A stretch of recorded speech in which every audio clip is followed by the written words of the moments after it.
Today, sa atong pagpadayon, as a preparation ni sa ato ang prayer and fasting, ang prayer and fasting igsoon, importante kaayo nga bilang isang Kristiyanos, bilang isang Christian, dili lang naalang ka sa Sunday, naalang ka ani nga every Sunday, pero tagaan mo na og time. But if you want to grow diha sa relationship mo sa Ginoo, tagaan mo nag time ang Ginoo. Kaya dili lang na enough sa iyong panako balik-balik, dili enough ang Sunday pag gusto ka nga magpuyo sa Kristohano na kinabuhi. Kailangan ka og tagaan mo og time. That is why today I entitled this message, Living a Surrendered Life.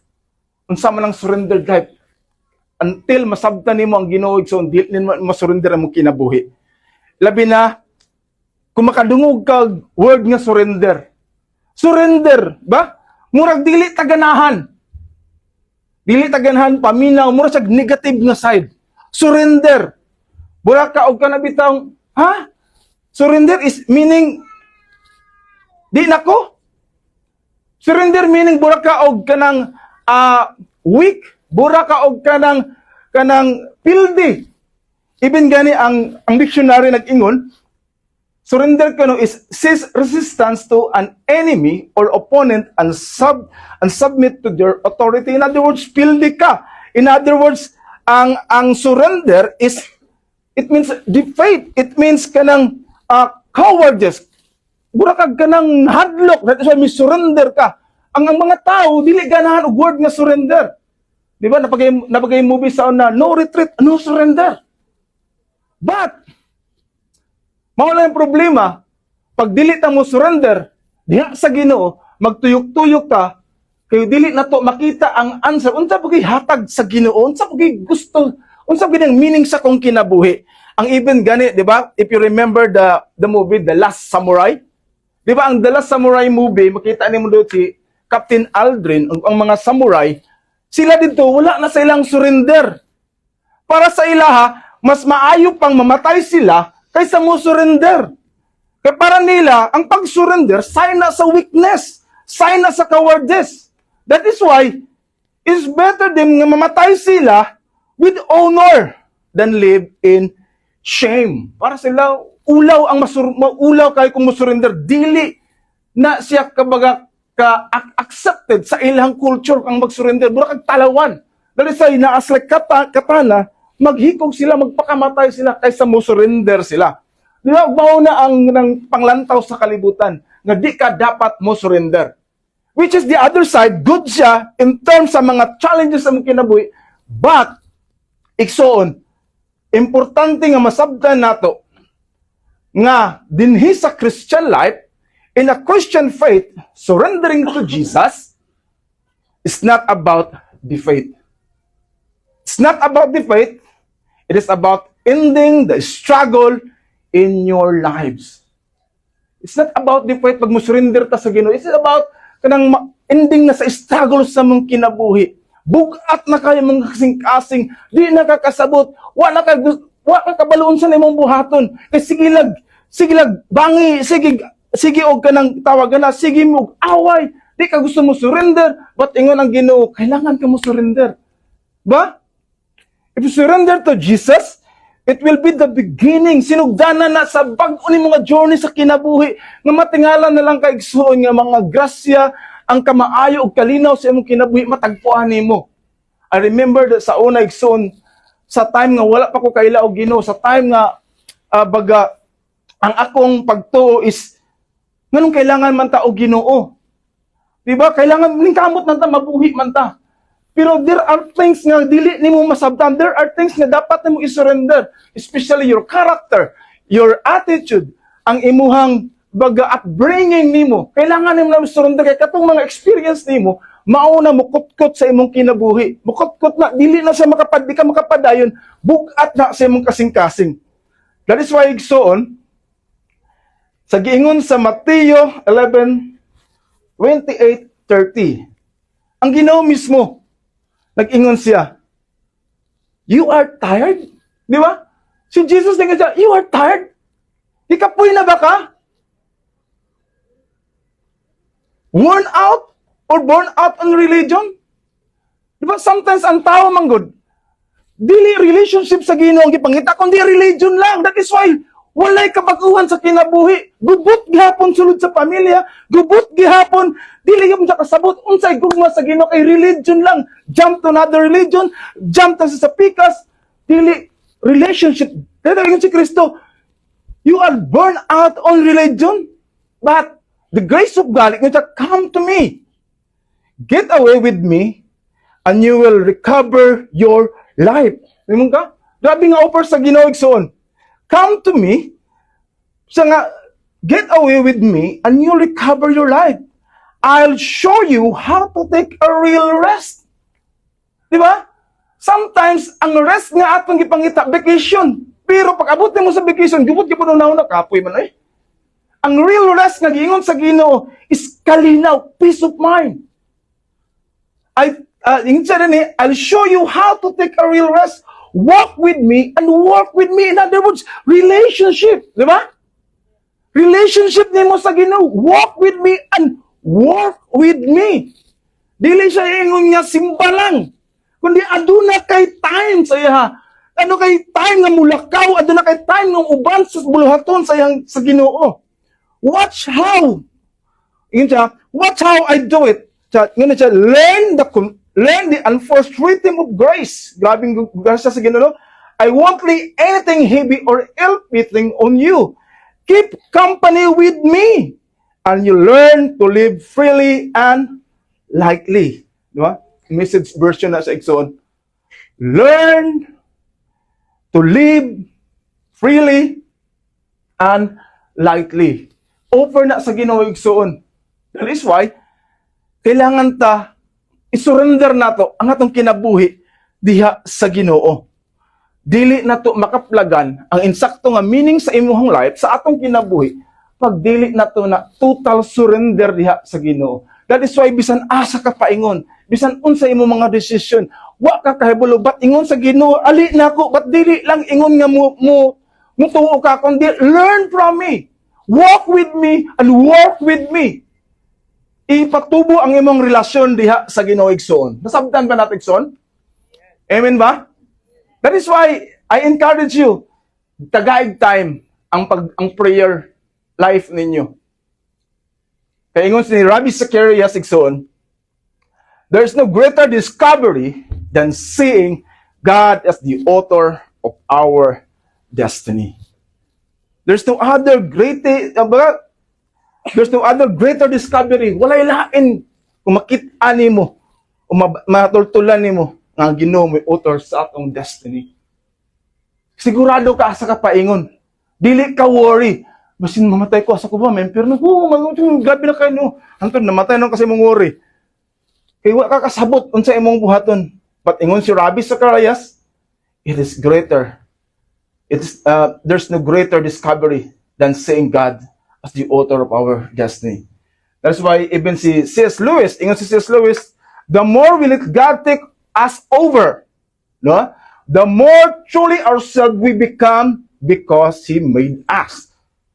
He invented all the different people that you and I were intended to be. It is when I turn to Christ, when I give up myself to His personality, that I first began to have a real personality of my own. Untay ka igsoon, dili na mo bantay unsa gid ka ko.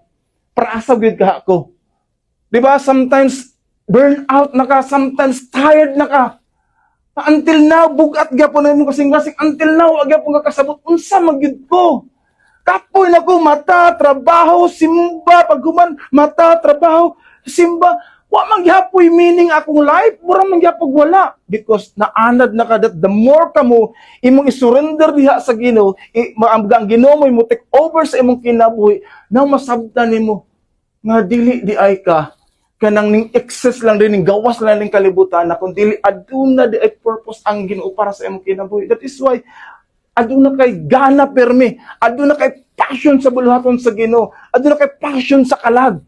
Because gusto nimo nga ipaabot ni sa mga tao nga wa makaila sa Ginoo. Because every one of us, Ikson, sa tinut-anay lang, although Sa atong pagkabata, especially ang mga kanang nangadagko na nga ilang mama Christian, kanang mga bata, taphaw gyud na sila as Christian nilang parents. Paglingkod rin na sila, pero wala gyud na sila idulot nga naman. Wala man na sila ka-experience og mga devastated nga kinabuhi. Wala na sila ka-experience og kining discouragement kay para sa ila Christian na sila. But for those nga gikan sa kanang yung discouraged nga life, devastated nga life, pag ma-restore na siya, makailang nga Ginoo, grabe ka nag-fire. Grabe ka nang tinuod ang Ginoo silang kinabuhi. Dili ingon nga kanang nadawatan lang nila, nakaduog lang, kundi experience nila ang grasya sa Ginoo. Muna ang ingon ni C.S. Lewis, nga, damo ni mo mahibalan ang imong kinabuhi if imong isurrender diha sa Ginoo. Manang yun ako igsoon, nga nung muragag ka na bitang gigukod pirmi sa problema, kabantay naman na, nga bro, kagigukod sa problema, makadadla ba, na problema, wapagay na human, nanasad. Wapagay na human, nanasad. Kamulo pagay mong sulbad, di abot na pong isa. You know what? Wala ni mo gisurrender sa Ginoo. Always ka na doubt. Always ka na doubt. Why, bakag wala ni mo gisurrender sa Ginoo? Dati may always ka mag-doubt. In other words, sometimes ang problema, kita ang nag-create. Di na ko gusto og problema. Di na ko gusto og problema. Paliw ko na, be! Kuha na ninyo! Di ko na gusto. Mga silingan, mga hugawan kayo mo. Then, ikaw, di ka gusto og problema. Pero nag-create kag problem. Diba? Sometimes, atong mga decision is mali. Nag-create kag problem. Why? Wala na to gisurrender tong kinabuhi diya sa Ginoo. Manaigsoon, it's very important yung masabtan na to. Nga, surrender nato ang mga napay mga parts sa tong life nga wala man nato i-surrender. Muna akong pangutana igsoon is asa na area sa imong kinabuhi na wala pa nimo i-surrender sa Ginoo. Ikaw na sayod ana igsoon. Until nga dili na nimo ihatag sa Ginoo, until dili na nimo i-surrender sa Ginoo, mura na siya og kanang kuan. Kanang na Ferris wheel, balik lang. Sahay labi yung feeling sa taas, usahay, dili na pagka sa ubos. Ano na po na siya. But imo nang ihatag sa Ginoo, now ang Ginoo na magdala sa imo, ang Ginoo na mag-lead sa imo. Adunay kitawag so nga duha ka common barrier. Duha ka common barrier or babag nganong dili ta o dili nato masurrender ang atong kinabuhi sa Ginoo. Una, gitawag nga fear, kahadlok. Di ba? Ang kahadlok usa sa mga barrier mahadlok ka mukumit sa buluhaton sa Dios. Barrier. Mahadlok ka, basig kung basig kung magseryoso ko sa Ginoo, basig unsa istorya nila. Kung magseryoso ka sa Ginoo, basig anak ko dinhi, ang ako ang trabahoon, ang akong kuan. Fear ang kahadlok nimo igsuon. Maoy nagbabag sa pag-surrender nimo diha sa Ginoo. Mahadlok ka basin kung magkuan ka maginsa, uy, unsa kay lang ka istorya sa ako. Fear. You know what? Unsa ang fear? Fear comes from misunderstanding God. Wala mo masabtan ng Ginoo which result in reservation of trust. Wa kay salig sa Ginoo.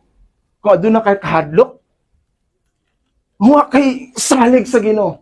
Muna ang pinaka-importante igsoon, ang pinaka-the best decision, honestly speaking, pinaka-the best nga akong nabuhat sa akong kinabuhi, ang pag-decide nako nga mag-serve ko sa Ginoo. Mao na pinaka-tsakto nga decision nga akong nabuhat. Ang pag-serve nako sa Ginoo. Kaya nakita nako nga adunay changes sa kinabuhi, adunay changes sa among pamilya, adunay changes sa among mag-asawa, adunay changes sa akong mga igsoon tungod sa pag-serve. And I believe mao nang pinaka-the best nga ako na experience sa pag-serve diha sa Ginoo. Busa di ta ngay mahadlok igsoon. Ikaduha is kining pride. Ang pride, garbo. Di ba? Ang garbo usa sa mga barrier sad. Dili ka kaantigo, mangayog pasaylo. O mga kanabong, dili ka kaantigo, magpasaylo sa mga atraso sa imo. Ang pride pod nimo is feeling nimo, why I need God? Kaya naman akong kinabuhi. Why I need God nga kaya naman ako ni. So ang pride igsoon babag gihapon na nga dili nimo masurrender sa Ginoo ang imong kinabuhi.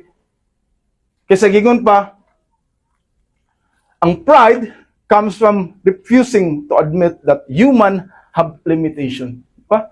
Di ka mo admit nga na kay limitation. Remember, mabot ang panahon, dili tanan panahon nga okay ang imong kinabuhi, dili tanan panahon nga good ang imong health, dili tanan panahon nga maayo ka, na ay panahon nga moabot gid ang panahon nga musalop ang adlaw. In other words, magkaluya ta. Asa ka po niton kung dili ka mo doon sa Ginoo, ulahin ang tan mintras abtik pa kay igsoon, naa pa ang baga, naa pang imuhang kusog, ayaw pagpataas sa imong garbo. Humble yourself doon sa Ginoo. Kay maunang panahon nga imong mahatag ang imong kinabuhi diha sa Ginoo. That is why, igsoon, ang pangutanan nako ganina, asa na area sa imong kinabuhi na wala nimo i-surrender sa Ginoo.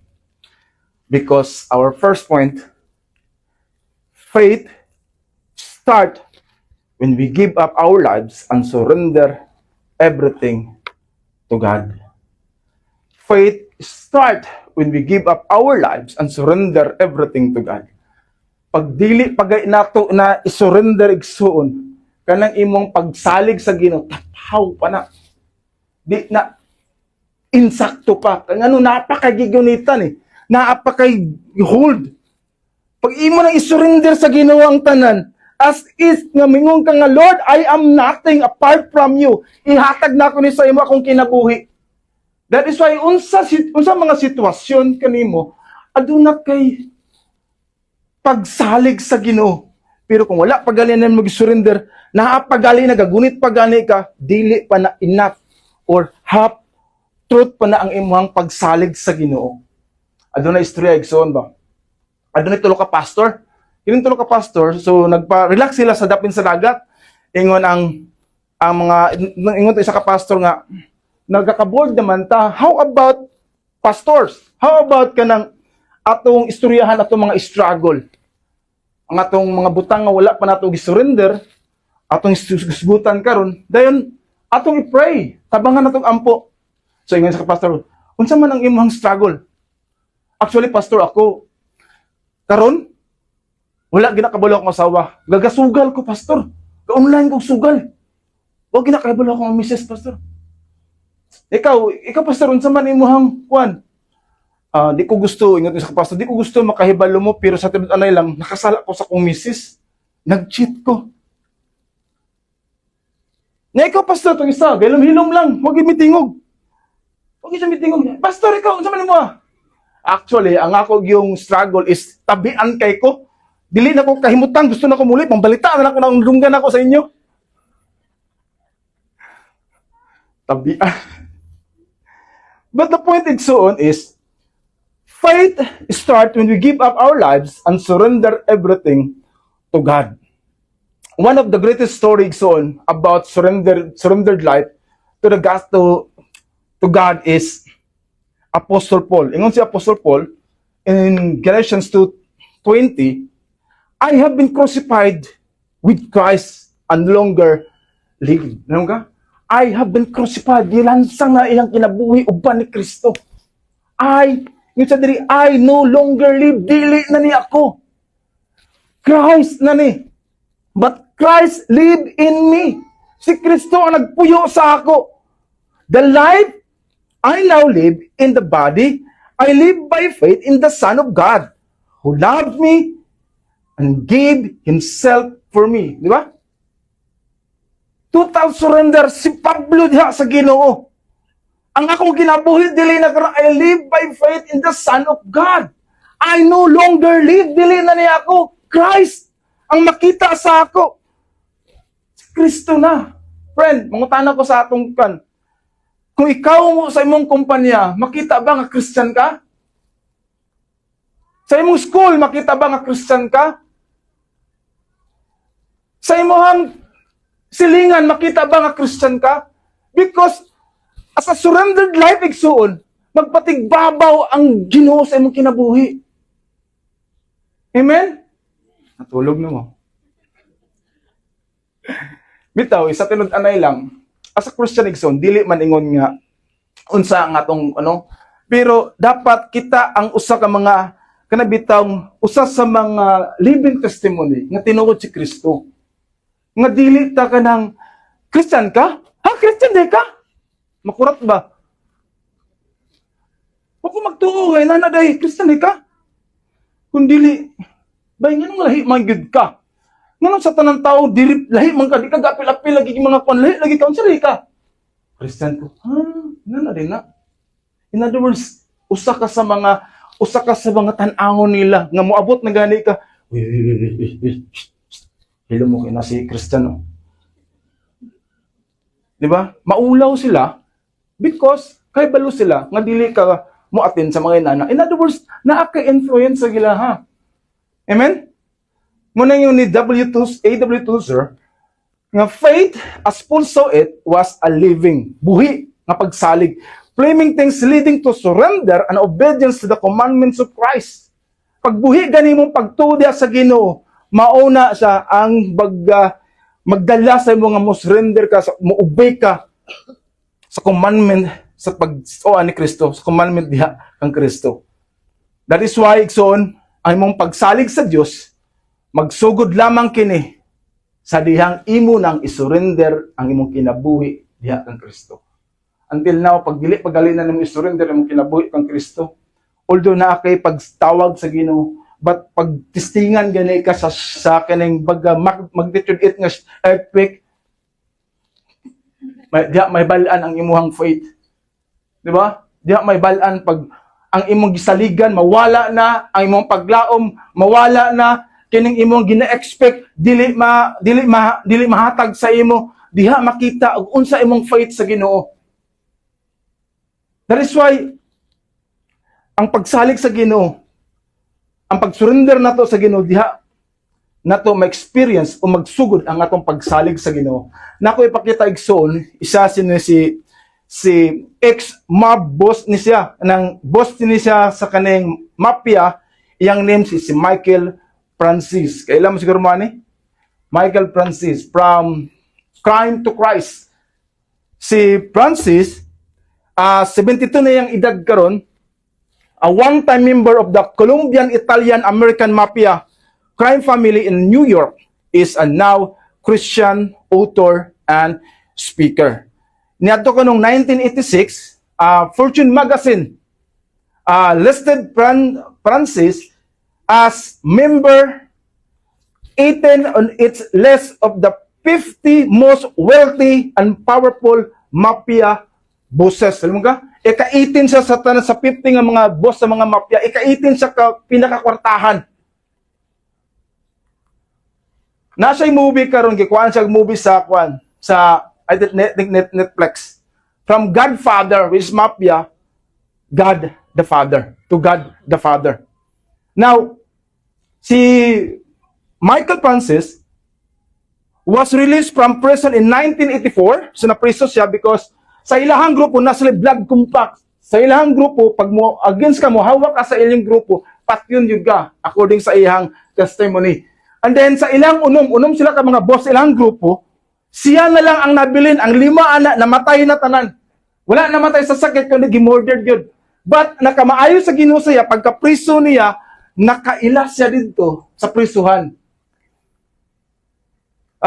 Francis was released from prison in 1994. It was while he was in prison that he discovered the gospel of Jesus Christ when a guard gave him a copy of the Bible while he was in solitary confinement. Gitagaan sa Bible sa Ginoo, og ang usab na nigsuon, before pud siya na priso, naminyo siya sa isa ka babae na Christian. Ang nakanindot igsuon sa ihang testimony sa kinabuhi is, of course, boss siya, kwartahan siya, kita niyang isa ka babae, tanan niyang gusto iyang mapalit, batay isa ka babae na ibog kayo siya. So iyang gikuan nga mag-date sila, ani nga time, ani nga day, pero wala gid mito nga.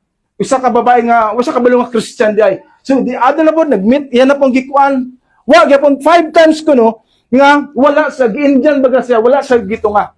Then niabot ang time nga nag-date na gid sila, gidala siya sa babae sa ilahang balay. Pag abot sa ilahang balay, ang kato nga babae, ang mama is Christian. a prayerful Christian, giampuan siya, gisulat iyang pangalan, and then diha nag-start iyang katingala nga hinay-hinay siya accept diha sa Ginoo. Hantod pagka-priso niya, gidawat niya ang Bible, and then ang nahitabo is istorya na lang nga kanang nahimo siyang Christian. Now, isa sa ka-evangelist Christian, a pastor, o around the world, iyahang gi-share ang pulong diha sa Dios. No? From crime to Christ. From God Father to God the Father. As Andrew Morris said, igsoon, wala na akong sulat, God is ready to assume full responsibility for the life He yielded to Him. If surrender mo ang kinabuhi diha sa Ginoo igsoon, ang Ginoo is willing siya mo embrace sa imo, willing siya mo assume sa imong mga problem, willing siya mo tabang sa imo. Amen. Ang ikaduha is a surrendered life lead to trust God's way. Now igsoon, pag mo surrender ka sa Ginoo, a surrendered life lead to trust God's way. Kailangan mo salig ka sa pamaagi sa Ginoo. Another aspect of a fully surrendered life is trust. Kailangan ka mo salig. Kung surrender ka sa Ginoo, kailangan na kay salig gid sa Ginoo. Si Abraham followed God, leading without knowing where it would be take him. Di ba si Abraham, misunod siya sa Ginoo, wala siya kabalo sa paingon because he surrendered his life to God. He trusts the Lord. Si Hannah, ang mama ni Samuel, ang prophet, di ba? Si Hannah, he is a barren woman, grabe niyang ampo, but wala siya nakahibalo, kuno siya sa tagaan sa Ginoo, but he trusts the Lord. And now, ang iyang bata, iyang gihalad niya sa simba, sa temple. That is why, ang pangalan sa bata is si Samuel, namong prophet. Now, si Joseph, he trusted God. Even Noah, sa kahibalo sa mga circumstances sa iyang kinabuhi, apan padayon sa salig diha sa Ginoo because he fully surrendered to God. Igsoon, maibalaan nimo kung misurrender na jud ka diha sa Ginoo when you rely on God to work. Kung rely na gani ka, musalig-sandig na ka sa Ginoo, diha nimo maibalaan nga misurrender na jud ka. But living by faith, not dili ingon nga living by faith nga wala kay buhaton, but everything decision nimo, tanan nimo mga buhat sa mong kinabuhi, tanan mga decision nimo is connected gid na diha sa Ginoo. Dati sa mingon ka, ang tanan nimong may balaan nimo misurrender na ka sa Ginoo kay dili ka kalaka kundi ka mananghid sa Ginoo. Nabana sa inyo ang kasing-kasing sa pagmata nimo, Lord, salamat. Nabana kung wala pagali na may numduman lang ganay mong Ginoo pag nay problema, please i-work out ang inyong relationship diha sa Ginoo. Maganda na kay kana bitang desire bitang you let go and let God work. Ikaw ni bahala na, Lord. Ikaw ang bahala sa kuha karon, maglakaw ko muna akong decision, Lord. But dili ko ka sure kung unsa bagay ni Lord si resulta ni. But I trust you, God. I trust you nga kini mo work out ni because kini maayo man nga buluhaton, maayo man ni wala koy naigo, wala koy tao nga gisagasaan. I think, Lord, maayo ni pan kung dili gali na nimo, dili gali ni sa Lord mo work out, i-praise lang gihapon ka nako. Remember Sadrach, Meshach and Abednego? But even nga dili sa rescue sa Ginoo, ingon sila, we still worship the Lord because he trusts God. Manaigso na importante in Proverbs 5. Proverbs 3:5-6, trust in the Lord with all your heart. No? Trust in the Lord with all your heart. Do not depend on your own understanding. Do not depend on your understanding means sometimes bright kay tas tanan unahan nato ang Ginoo. Seek His will in all you do. Baon sa kagustuhan sa Ginoo, and He will show you which path to take. In other words, every decision nimo mangay kag counsel sa Ginoo. Lord, what sa tama ni God? Ready na ba ko ani mo step out ani Lord nga mo step in na ba ko ani nga mangini kini nga decision? In other words, trust in the Lord with all your heart. And also sa Psalm 37:7, surrender yourself to the Lord and wait patiently for Him. Ay, pagdali-dali. Surrender ka sa Ginoo, pero ang magbuot ka gihapon. Surrender ka sa Ginoo. Salig sa Ginoo and wait patiently. Surrendered people obey God's word even if it doesn't make sense. Ang mga tao gani nga surrender diya sa Ginoo, mo-obey gina sila sa word sa Ginoo. Bisan pag muraog kanang talatala sila. Di ba? Sometimes ang word biya, mingon ang word, "Hoy, manong ka mga kada? I need confirmation sa Ginoo. God, help na. Na, di ba? But God says, in Psalm 37, surrender yourself, wait patiently to God. Bahala pag wala pa tan-awon ka or buraog, walay sense ang imong gibuhat. Because, igsood, the benefits when you fully surrender your life to God is una, first, you experience peace. If you surrender ka sa Ginoo, maka-experience ka og kalinaw. Ang tao gani nga dili mo surrender sa Ginoo, dili ginagubot ang utok ana. Kita naman na silingan ninyo or inyong asawa or bana. Gubot pirmi kasing-kasing, gubot pirmi ang utak. Ngano man? Wa pa ka na surrender sa Ginoo. Ikaduha, you experience freedom. Diba? Dili ka prison sa imong worry. Dili ka prison sa imong anxiety. Dili ka prison sa imong kanang imong karakter nga gusto nimo matuman dayon. Diba? Na yung mga tao nga pag mo decision siya, tuman na yun. Pag di mo tuman, guba ang pamilya ni. Pag di mo musugot sa akong istorya, di kayo mo tuman sa akong decision, guba na. Burak ta. Delikado yun, no? But if you surrender to God, you experience freedom. Walay kabugat, nagaan kimo kasing-kasing. And third, you experience God's power in your life. Now, ma-overcome nimo mga challenges, ma-overcome nimo mga temptation. Kaya nimo mo trabaho, kaya nimo ang pressure sa life because of God's power. Dili imuhang gahom. Amen? Kaya nimo ma-overcome ang temptation, pero ayaw pagduol sa temptation, kaya manglaki sa temptation. Unsa man pag-overcome sa temptation, dagan palayo. Ayaw pa duol. Dilingon nga, ay, Christian ko kaya, kaya na ako na. Why manglaki na ka? Even si James, ingon siya, flee to temptation. Ayaw pagpaduol. Kay bright kaya na si Satan. Ingon si William Booth, a founder of the Salvation Army, ingon siya, the greatness of a man's power is in the measure of his surrender. The greatness of man's power is in the measure of his surrender. Friend, surrender yourself to God is the greatness of man's power. Surrendered people, also sa Ginoo, ang mga tao nga mag-surrender sa Ginoo, mao po nang gamiton sa Ginoo. Remember si Mary, the mother of our Lord? Mary, to be the mother of Jesus, not because she was talented or wealthy or beautiful, but because she was totally surrendered to Him. She was totally surrendered to God.